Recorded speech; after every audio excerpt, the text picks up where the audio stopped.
feel like I need like a little clapboard. Would you like one? Yeah. 3, 2, 1, action.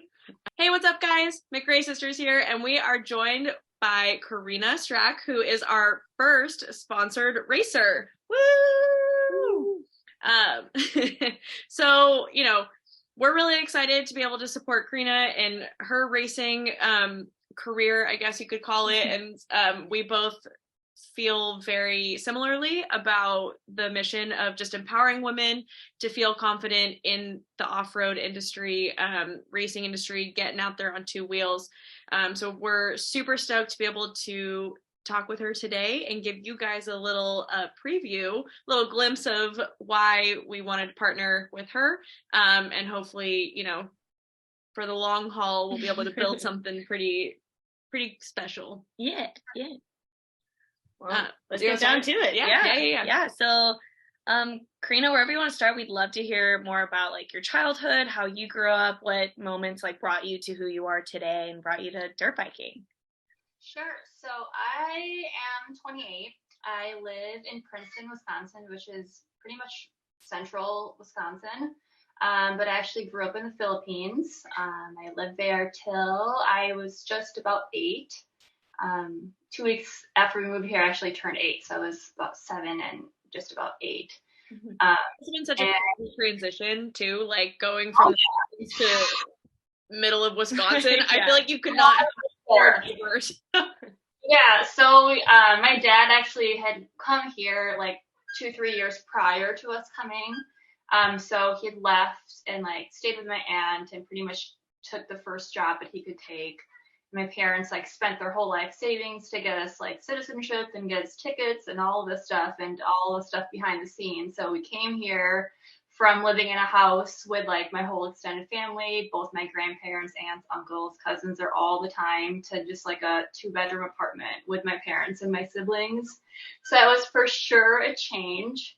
But just seeing how my parents kind of handled it, and you know, they sacrificed so much to get us here, is pretty much how I ended up like with my work ethic and like my perspective and everything. I grew up very shy and I'm the only daughter, so it's kind of super unexpected to be like, you know, into motorsports and stuff like that. But my dad did ride, but he did get in a car accident right before my oldest brother was born. So that was kind of like no more motorcycles like in the family until then, until I started riding. So just my parents working hard and like being super self-reliant on like us and, you know, being close to my siblings and all of that. So super family oriented. That's still kind of my values that I hold up today. So. Yeah. How many siblings are there between all of you? So I have 2 brothers. I have an older brother and a younger brother. So I'm right in the middle. Boy sandwich. Yeah. Except it's her brothers. Yeah, but I just mean like boy. Okay. Well, yeah, I didn't mean it like that. I just meant. How did your parents feel about you getting back into motorsport? You know, because you said your dad had an accident. Were they super supportive or were they a little hesitant? At first, they were not very excited about it. My dad kind of just stayed quiet. And anytime I talked about like, hey, I'm going to get a bike and I'm going to ride on the road, my mom would just get really upset and, you know, not have a say. Like, she didn't really want me to get into that. Like, of all things, like, why would I pick that? And she was very much like, in the Philippines, there's this ideal of like the grown-up Filipino woman, you know, that you need to marry well and you need to be like super well dressed and like have really good manners. And I am the only daughter. I ended up like not that way. So it was kind of, I don't know, I don't want to say like she's disappointed, but like now at this point she's super excited and like super supportive, and they come to as many races as they can and stuff like that. So it's definitely had shifted just based on the kind of riding that they see us doing. Because, you know, if you think of my child is going to go ride motorcycles, you think of like the worst case scenario, like the headlines in the news of people dying and stuff like that. So I think it kind of opened their eyes to the different types of riding that there are and the different kinds of people that ride and the different communities and stuff like that. And my dad actually just got a bike this summer. So he's cool. riding. So I was super excited about that. So now that they're kind of just about to retire and like all the kids are out of the house, they're kind of focusing back on themselves. So I'm super happy that they're kind of loosened up a little bit. So yeah. Well, I'm sure for your mom too, is probably just culture, like, because you said you don't want to say disappointed, like it probably was just a culture shock that sure. You have, like you said, in the Philippines, it's expected that your daughter lives a certain lifestyle and grows up to be a certain type of person, and when you go almost the complete opposite of what that is, not good or bad, it's just different. I'm sure that was a huge adjustment for your mom of like, I love my daughter, I'm not disappointed in who she is, but this isn't what I was expected of. What you imagined. It's like, oh, it's my only daughter. It's like I was pretty much like a doll growing up, like she had so many pairs of shoes and like dresses and clothes and stuff like that. And I still like all those things, but I also like, riding dirt bikes, and like I'm covered in tattoos, and she was not about that at all. And kind of, I guess, just being like first generation immigrant in this country, I didn't really have like family that were established here, so we moved to Wisconsin because my aunt lives nearby, so at least we kind of had some family around, but I didn't have like a role model, I guess you should say. Like I didn't have like a grandparent that was here that did all of these things, and my parents were also just starting, so we were all kind of in the same boat of like, we're figuring out this country, this culture, who we are as people, and how we fit in with like our past culture and this culture. So that was like a big part of my life growing up, I guess, just like all of that plus like everything that you experience as like a human growing up, so yeah. What maybe were charging guy. What were some of the things that maybe you think looking back did influence you to like pull away from those traditions and norms that you like felt expected of you? Was there anything when you moved here that gravitated you towards being who you are today versus like following those normal traditions? Yeah, I often think about like, if we didn't move, what kind of person I'd be. Like, would I follow the footsteps of like my aunts and uncles and or like grandparents? Like back then I wanted to be a nun. Like that was my goal, because my aunt, or my uncle's wife, her sister, uncle. Wanted to be nun, and like religion was such a big part of that culture. It was like, oh, that is like the ideal. Like my parents would be so proud of me if I was a nun. Like that was the culture, Mm-hmm. And then we get moved here. Like I was right at that age of right when like elementary school, and you're making friends and you're growing up and that you're figuring yourself out like as a person. That's kind of when we moved here. Mm-hmm. So I think just the whole culture shock of like, okay, I want to do all these things that are encouraged here, but also like I want to make my family proud. So like, where is it that I fit, and like what do I do? And I think just growing up, I learned like I just need to do what I like. I don't want to regret anything in life, so I need to do what I want to do. And like my family actually is just, they'll be there to support me no matter what, so like all of these ideals are just constructed, you know what I mean? So it's not like a path that I had to follow, and my family's always going to be proud of me. So it kind of let me be okay to kind of push away and not do exactly what they wanted me to do, I guess. Yeah. It sounds bad, but like at the same time, it's not bad, it's just different. Yeah. And we're always like talking to my parents, like, well, if you wanted me to be like that way, then why did we move here? Like that was the argument that I had like as a teen. But in reality, it seemed like a safe place. Right.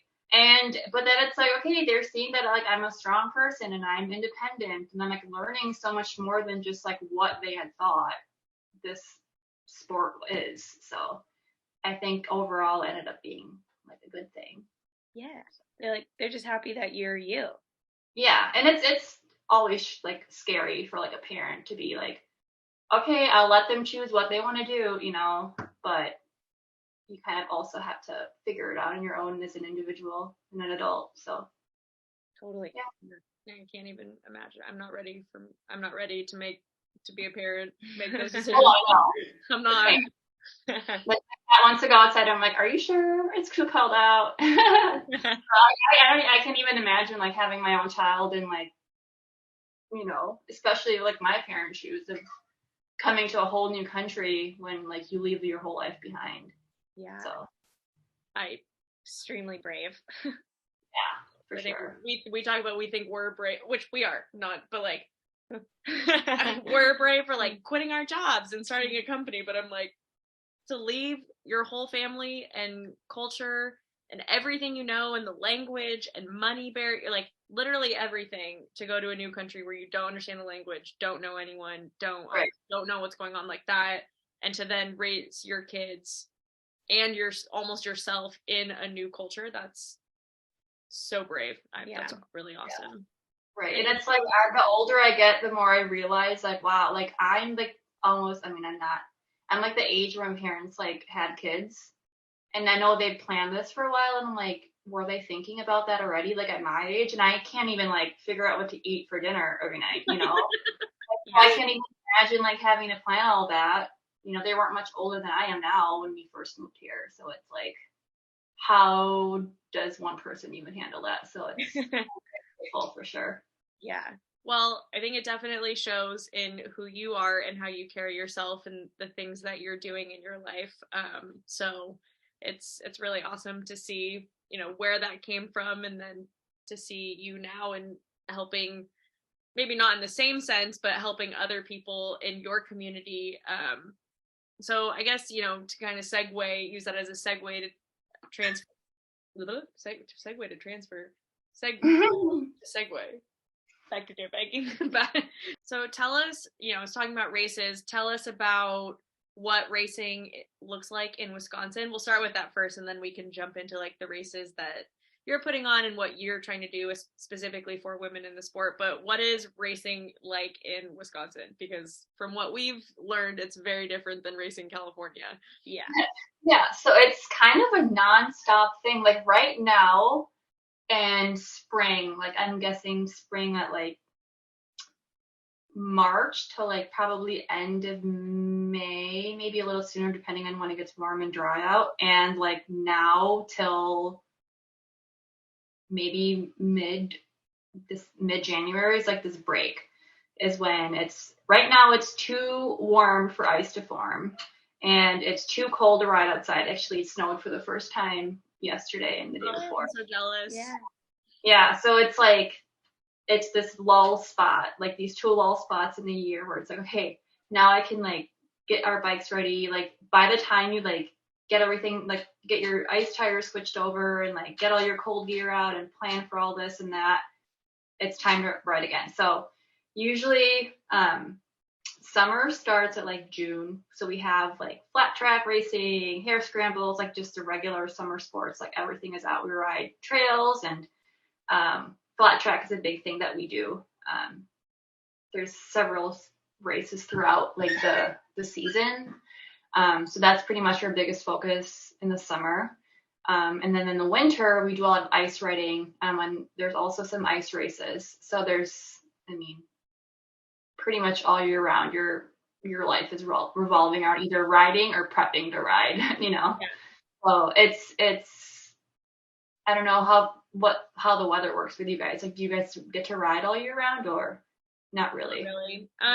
Some, not locally, like some of our friends do, but you kind of got to travel a little bit more. But I guess we know some people who ride during the summer, but once it gets over like 75 degrees, I am not putting that gear on. It is, because then it just when you're riding, you get even more hot. And for sure. That's how it is too. But then it's like, oh my God, we have to ride or else we're going to regret not riding when it's winter. Like in the winter time, you're dreaming about like dirt biking in the summer. But then in the summer, you're like, oh, it's so hot. I just want to go ride in winter. So it's, yeah, I feel like our riding season is like October through May. And that's, I mean, we ride in some snow, some pretty cold days, but for the most part, it's like 50s, 60s. And so that's actually like perfect riding weather because then you're not fully sweating. But yeah, in the summer when it's like 110 in the desert, oh, I know. Yeah, it's for sure. Kickstarting your bike when it's hot out under your helmet sucks. Everything. And it's just bugs. Yeah. Mm-hmm. But can you tell us a little bit more about ice riding? Because I'm so intrigued by it, and I had no idea that was a thing. And I've asked I've mentioned it to other people. I'm like, did you know that they ice ride? And some people are like, yeah, you're an idiot. And other people are like, what? I would say 90% of people are like, what are you talking about? Yeah, so it's actually, I mean, we use the same bikes that we use in the summer, but the tires are studded. So each, it's like a knobby tire, and they're studded like in a certain pattern so that it grips. Like there are people who with like spikes, like sharp spikes. Man, I'm trying to think of something I could use here. I have a knitting needle. I guess it's kind of similar. So this is a knitting. So it's kind of like the end of a knitting, like this knitting needle, but it has like a prongs on it. I don't know how to explain it. There's it's not like nails, So it's like more like a claw. Yeah, it's kind of like a claw. Like I guess if you think of like a nut, like a head of a nut, you know how it's like the however many sides it is, but it's raised and pointy. Can you kind of picture that? I think so. I think I know. Well, anyways, it's grippy and it so I guess you can think of it as cleats, you know how in soccer. Yeah, you can think of it as cleats. So your tires are studded in a certain pattern so that you can grip. So they're a handful of professional people who make these tires, and they're crazy expensive, but everybody has them for some reason because if you don't have them, then you can't ride, Yeah. So there's this handful of people that make them, and there's some people who try to make them, but it's some people are able to, but it's very difficult because there's a pattern that you have to follow. So we just buy ours just so we know it's they're good. Yeah. So we have that's the first thing that you need is studded tires. Usually fenders.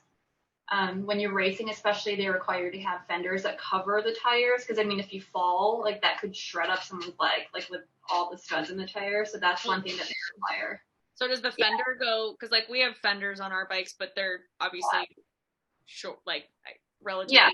So does your fender go? It goes all the way around, almost to the ground. Not all the way around. So if this was the tire, it would cover a majority of it, and it's very deep. You know what I mean?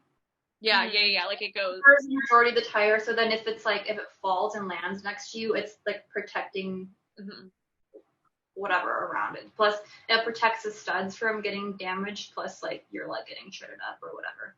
So that's which is scary now that I talk about it, because when you're racing, there's tons of people out there going super fast, and any second you could just whoop, I was literally just thinking, we have friends that race flat track out here in the summer, obviously, but there's a picture of one of them getting run over by, one friend is running over the other friend, but, obviously, they're using normal tires, so it's, it hurt, but it wasn't that big of a deal, we were all laughing about it, but I was like, could you imagine, it just made me think that, I was like, could you imagine if that was just, even though most of it's protected, that one piece of the tire that's not, and it just goes over you, and for sure. But everyone's so bundled up too. I guess that also kind of helps.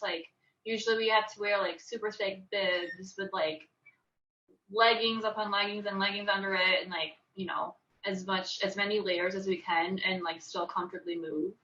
Yeah. So that's the key.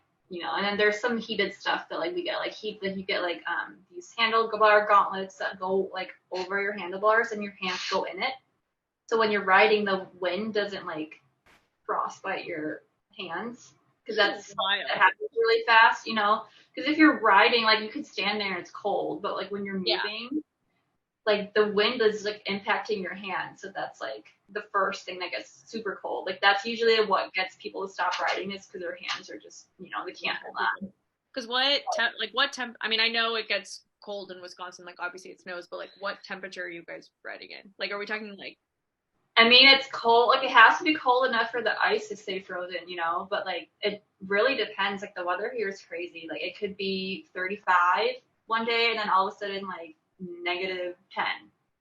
Like last year, it was last year or the year before, I did a race and it was like wind chill was like -10 out. And you would literally go out there and then like you wouldn't even like realize how fast you're going because I guess it's a half-mile oval. And on the ice, you could just like push the bike down because there's so much grip with the tires. And you're going so much faster than you're realizing, especially with like how big it is. And that's like, you feel like you're riding on Mars, I guess, almost, because it's just like endless ice and it's flat and there's like no rocks, like nothing to hit.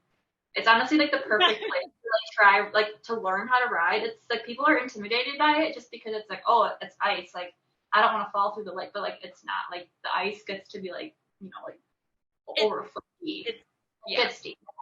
So it's not like a cartoon where you just like boop, like down a hole. It's not like you're gonna float away in like an island. So it's like, could you imagine? Yeah, like what I was thinking at first, honestly. Dude, you lost me at 110. I mean 110. 110. -10. Like, did anyone else continue listening? -10? Yeah, that's cold. I mean, like I always say, like, oh, it's cold. Like once it's cold, it's cold. But like when you're moving and it's cold, like you can tell, like it's cold. Like your eye, like everything's frozen. You have to like tape. Like if you like we wear like masks on our face because if you're riding and you have like your nose exposed, like you come back, your nose could be frostbitten. So like we usually wear like gaiters on our face, and then like people like duct tape the gaiters so that it doesn't like fog up your glasses, and like people pretty much just like bundle up as much as you can, as much as you can safely and move still.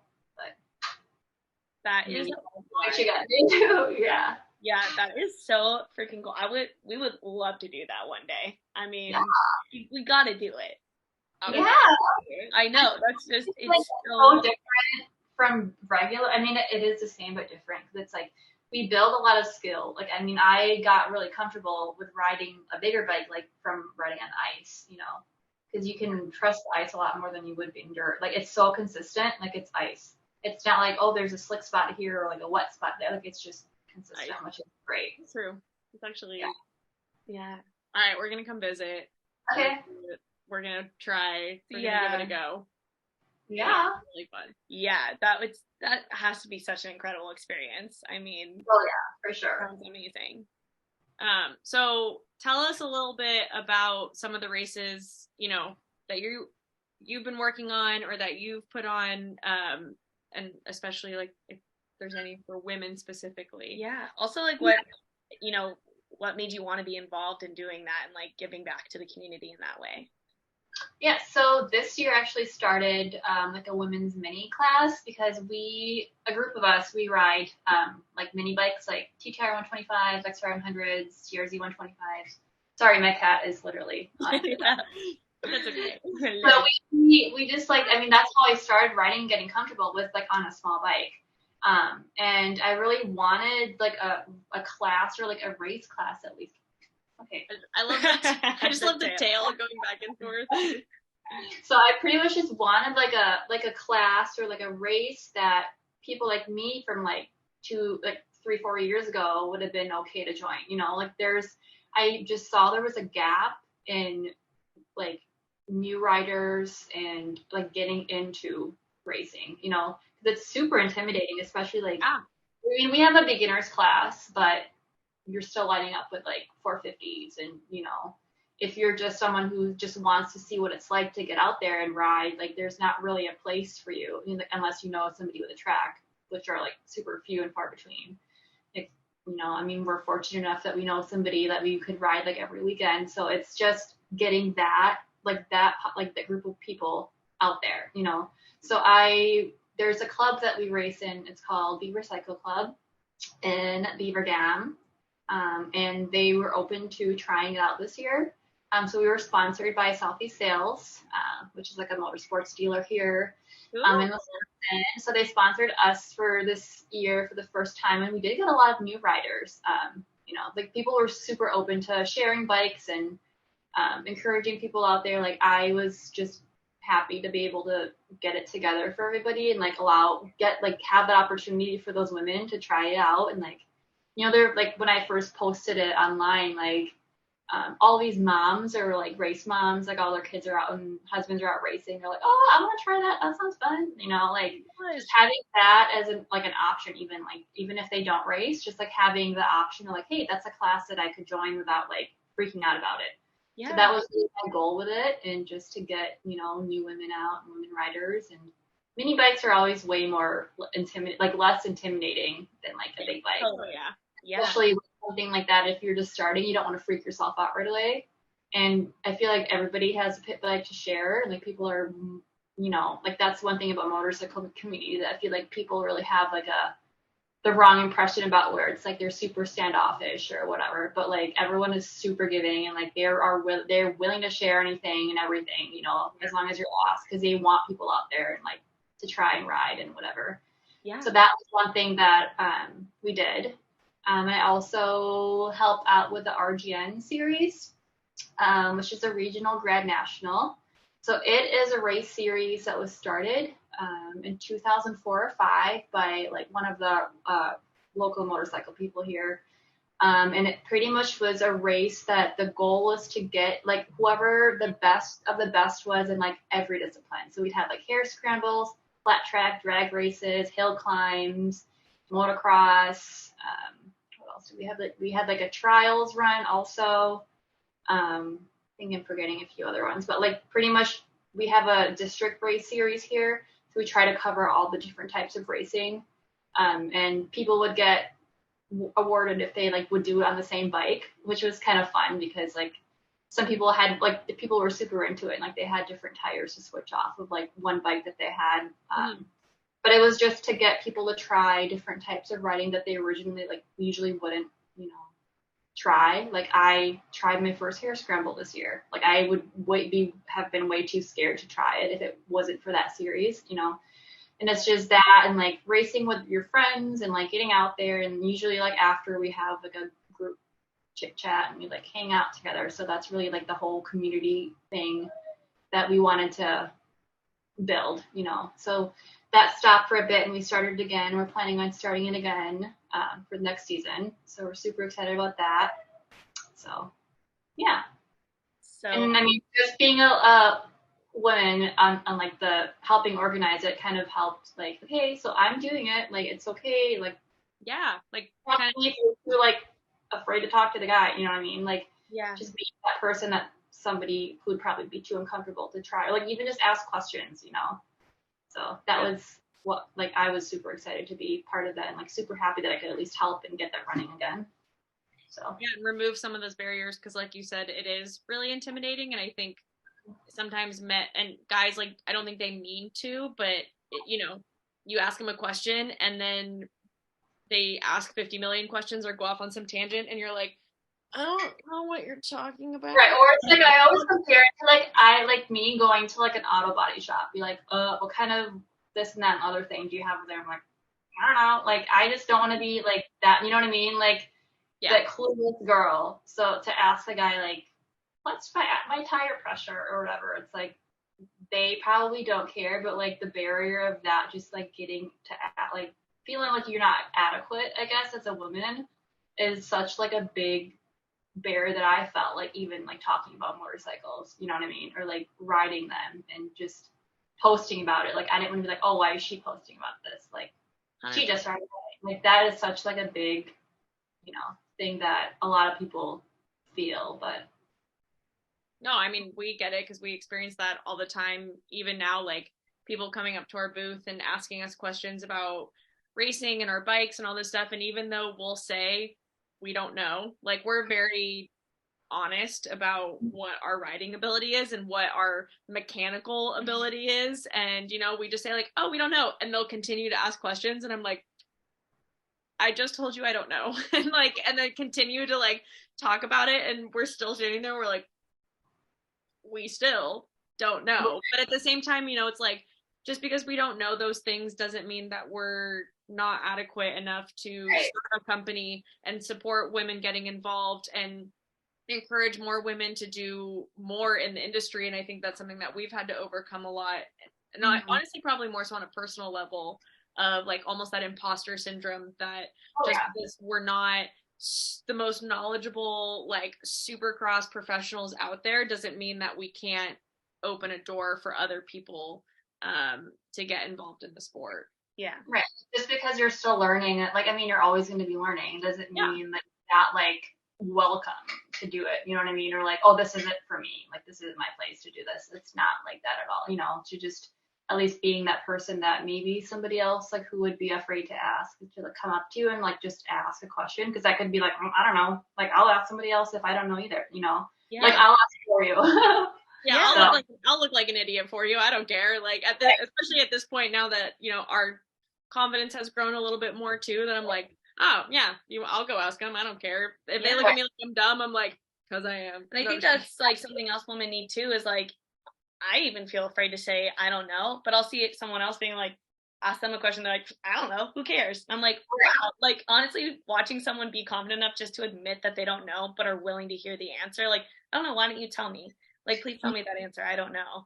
Like that is also really empowering to have someone in your life. Like be okay with not knowing, or, you know, well,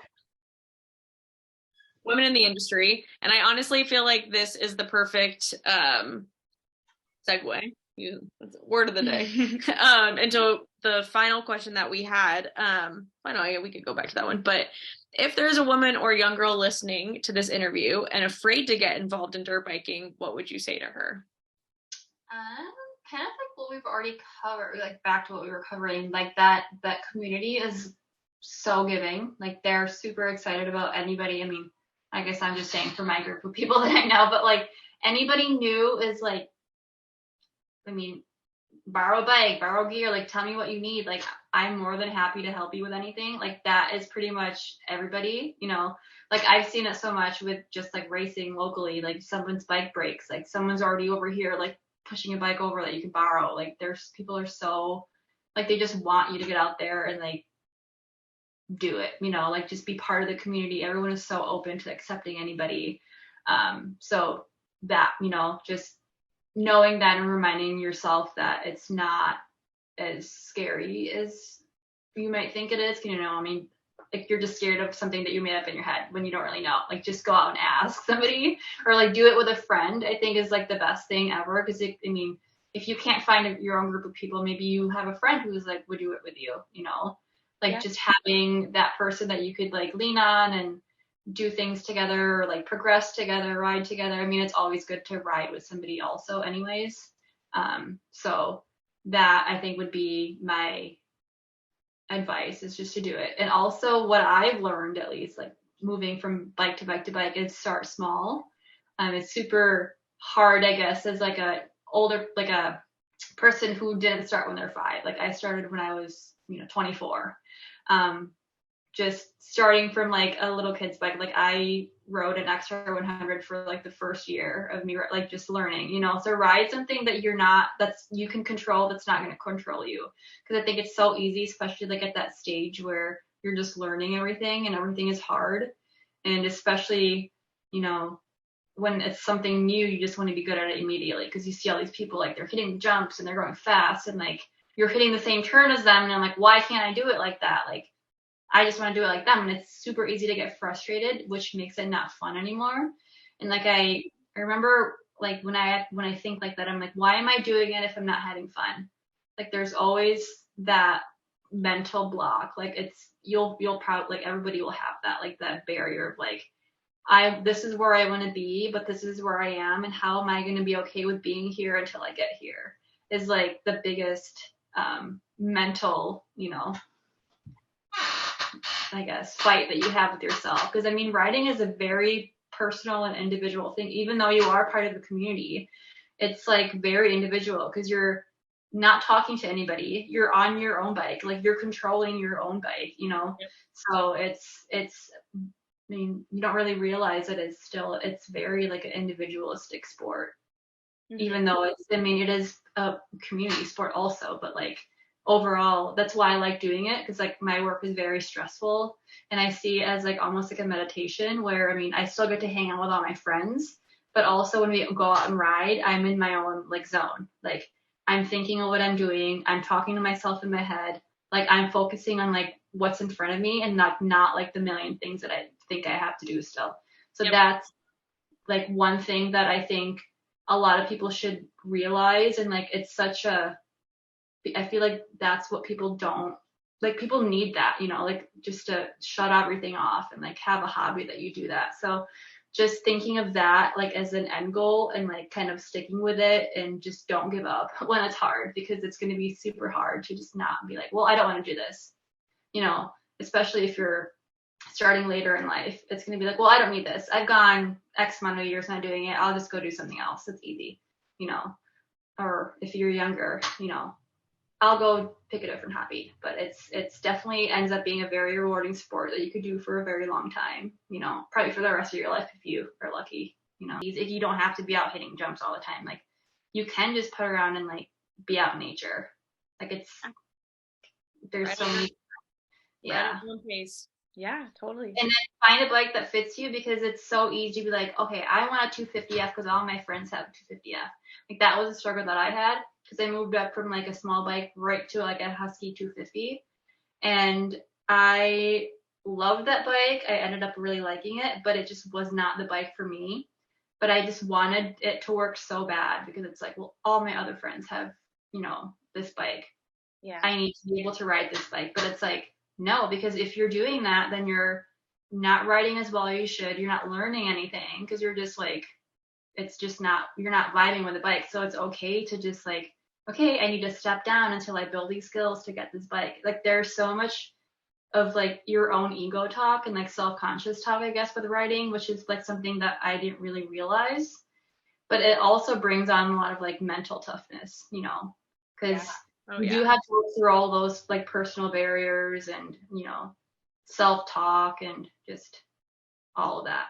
And like there's certain things that are like, okay, I'm afraid to do this. Like that happens every time you ride. There's like one thing or like several things that you encountered that you were like so nervous about. You know, like there could be one part in the track that you're like thinking about the whole time.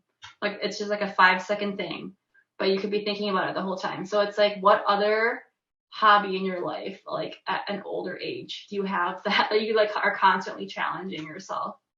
You know, so that's something. I guess that's kind of veering off what the question is, but no, good. No, it's awesome. I feel just a couple of things to add on to it. Like I think going back to like choosing the right bike for you, like we're both on 250s and they're really big bikes, and they're just in general, and they're pretty heavy and we can't touch the ground. And we've made some modifications to help us, but luckily we're good enough to be able to like handle that. But you know, I could very easily see that if you hadn't been riding as long, or maybe just weren't at that level yet, where riding a big heavy bike that you can't touch the ground on would be almost detrimental. Like, I mean, even still, there are times where we eat it and I'm stuck and I can't reach the ground, and I'm like, and I need someone to come help me, because I'm like, I'm screwed. Like, there's nothing I can do. And so, but not having, you know, and like people always say to us like, oh, when are you getting on 450s? And it's like, never, not, because I mean, I don't want to say never, like, you guess you never know, but I'm like, I'm happy on my bike. Like I can go as fast as I need, take on as many challenge. Like it's still challenging for me without putting us in dangerous situations. And I think that's so important, is like you said, just working your way up, being on a bike that you're comfortable on. Don't give to the pressure of like what your friends are riding or what people think that you should be on. Like if you want to ride a 110 the rest of your riding life, great. And it's better than not riding at all. Like just right thing. And it's like you move up to a bike that you're not comfortable on, and all of a sudden you hate it. Like it's not the point. Like we always talk about how there's almost like no perfect bike for a woman rider, because I mean we're smaller, and like their bikes are so heavy. They're like almost 300 pounds. Like some of them are like 250, 300 pounds. Yeah, ours are like 300. That over, and like getting that up yourself is so much work. Plus, like, hey, I tip my bike over, I get on it. Now I have to go like 30 more miles until the And so it's like you have to think about all that stuff when you're picking out a bike. You know, and then like it's all like you can like you said, you can modify your bikes, and like it's okay to put like, I mean, I think for me, like since we do it so much, like I'm fine with investing a lot of money in like suspension and like good tires and like this and that, and like yeah.